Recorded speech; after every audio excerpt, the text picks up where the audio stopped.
the Clutter Connection.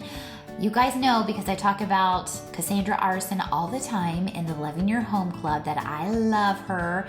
I love her YouTube channel. I love the way she has simplified organizing and explaining organizing. And there really is a connection between your brain and how you think and how you organize. And I think she's a genius because she's made the complicated simple.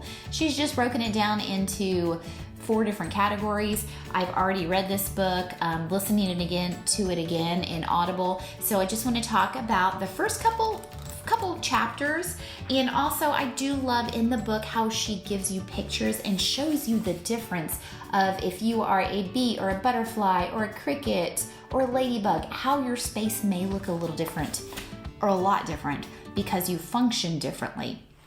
I'm telling y'all, this has been just such a great find for me, and it has been so transformative in the way that I look at clutter myself when it comes to my family and when I explain it to people. When people ask me for help, I'm able to answer their questions a lot more logically and simplistically in order for them to go, that's me. That makes sense. That's why I do it the way that I do it. So I wanted to ask you, throw out this question.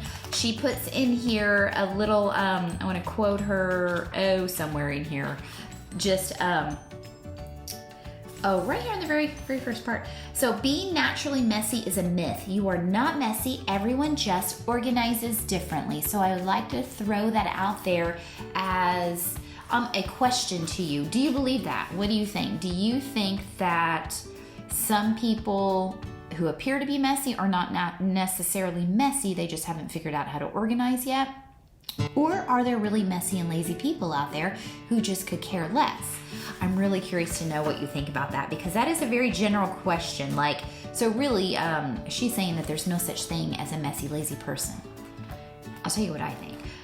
I think that nobody wants to be messy. Nobody really wants to be lazy. There's some underlying factor there, whether it be you just don't understand your organizing style or something else going on. So I don't know if we're naturally, I think as human beings, we were not born into this world to be naturally messy and lazy on certain things. I am lazy on certain things, and I own that.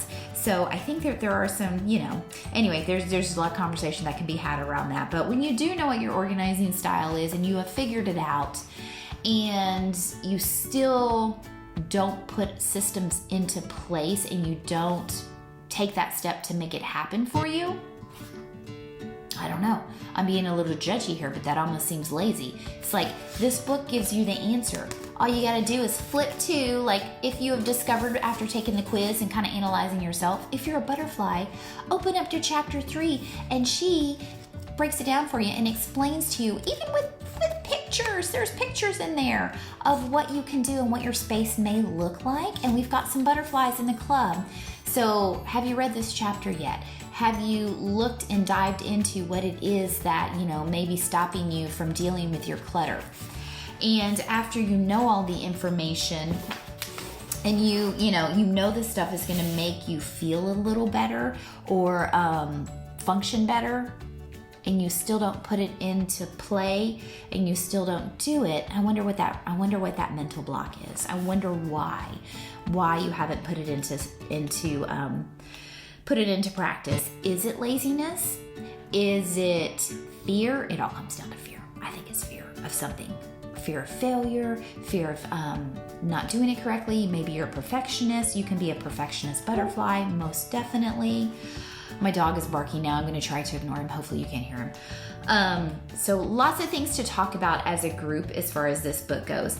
And then the main basic key is, she says that, and I agree, comes down to 2 words, abundance and simplicity when you organize. Are you about abundance or are you about simplicity?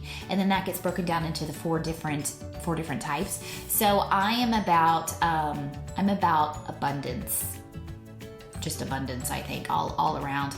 Not a lot of stuff, but I want to abundantly micro organize. I want to really organize a lot of, have an abundance of categories. In some spots I don't. I mean, you can see here that like I like to color code things, and then I might even at some point I like the way it looks in with the different heights. But at one point I had them all like staggered, so I did it by height. So I'm a lot of it micro organizer, which means I abundantly organize. But also I like to see my things. So I have to have an abundance of visual stimulation and just see my things. Otherwise, I forget where they are, or I forget that I have them, or or it just reminds me. I even like sticky. I've got sticky notes all over the place to remind me of things, because if it's not right here visually for me, I will not remember. I won't remember it. So abundance. I need to see my stuff, and I like to micro organize. So that makes me a busy bee. I'm a busy bee, and I've got a lot of stuff going on too. So busy bees usually have lots of stuff going on. So go in and dive in and see what you are, and then open up. Here's the bee chapter, and it will kind of give me an idea of me, and it's going to make you feel normal too, which is something that I love about this book. You read it and you're like, oh, there's other people like me out there. And then if you find out, you can have your spouse, your children, even if you want to. Most children are butterflies, but have the people you live with take the quiz online. Or you can do it in the book too, but I like to do it online, and it'll tell you immediately what you are, but you have to answer very honestly. And, there is a sliding scale, so remember that too. So I'm not 100% like micro-organizer all the time, or 100% visual abundance. I like to put things away in certain areas in certain rooms, and I just like to have like big categories in certain areas in certain rooms too. So it's not 100% micro organized in visual abundance. Or you might be you might like simplicity, which is what you think of whenever you organize, right? Like not minimalism, but simplicity. So you want more, you might want more larger categories with the macro organizing. I would consider that a simple way of organizing. Like, this is where the books go. They don't have to be in any kind of order, as opposed to color, size, genre. You just have books here. This is the bookshelf. It doesn't really matter what the books look like. And the books look beautiful to you because they're books, and this is a bookshelf, and they're just there. Does that make any sense? So you also, if you like visual simplicity, you can have, the broad categories and have everything out.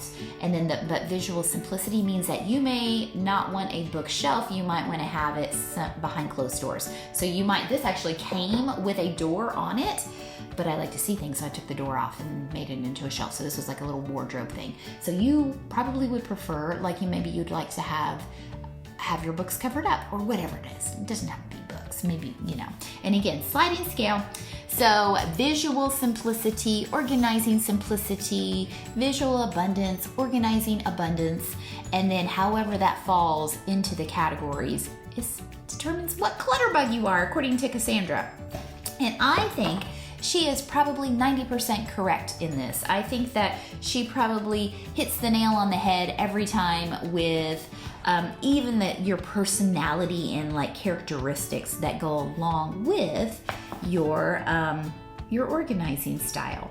So be visual abundance, organizational abundance. A butterfly is visual abundance and organizational simplicity.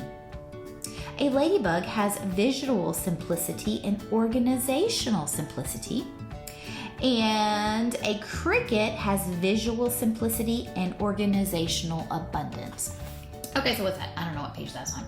Just if you need a visual, because again, I'm visual, so I like to see the little pictures. So page 146, to see how we're all connected too. And then you can also go into, I like to use this as a reference guide, especially if I'm about to work with someone that is not the same organizing style as myself. And this is almost 10 minutes long, so I'm going to stop here in a second. So flip over. If you are not a cricket and you want to understand the cricket brain, or you're not a ladybug, open up the ladybug chapter and read on about how ladybugs function. I'm going to stop for now.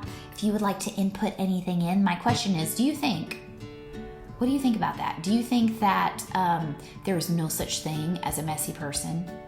That really you just haven't discovered what it is, the way that you organize? Or do you think that messy people exist? I'd be curious to know what you think. Okay, bye.